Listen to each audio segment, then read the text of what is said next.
Wengi wanamfahamu kupitia kazi zake za sanaa na mafanikio yake yanaonekana leo, lakini nyuma umaarufu huo kuna simulizi ya changamoto, juhudi na ndoto zilizomfikisha hapa alipo. Hii ni Behind the Star, simulizi ya maisha ya Zuhura Othman Sud almaarufu Zuchu. Zuhura Othman Sud alizaliwa na kukulia jijini Dar es Salaam. Ni binti wa Dija Kopa, msanii maarufu wa muziki wa taarab. Hivyo alikulia katika mazingira yaliyomkaribisha na muziki tangu akiwa mtoto.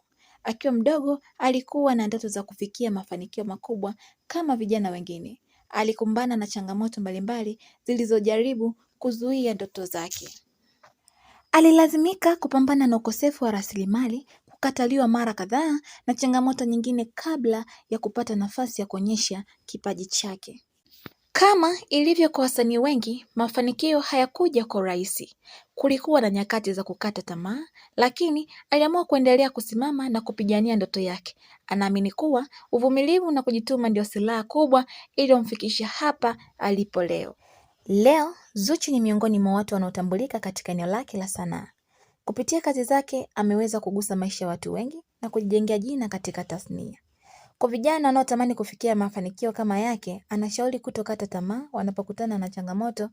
Anaamini kila mafanikio huanza na hatua ndogo pamoja na imani ya kuendelea mbele.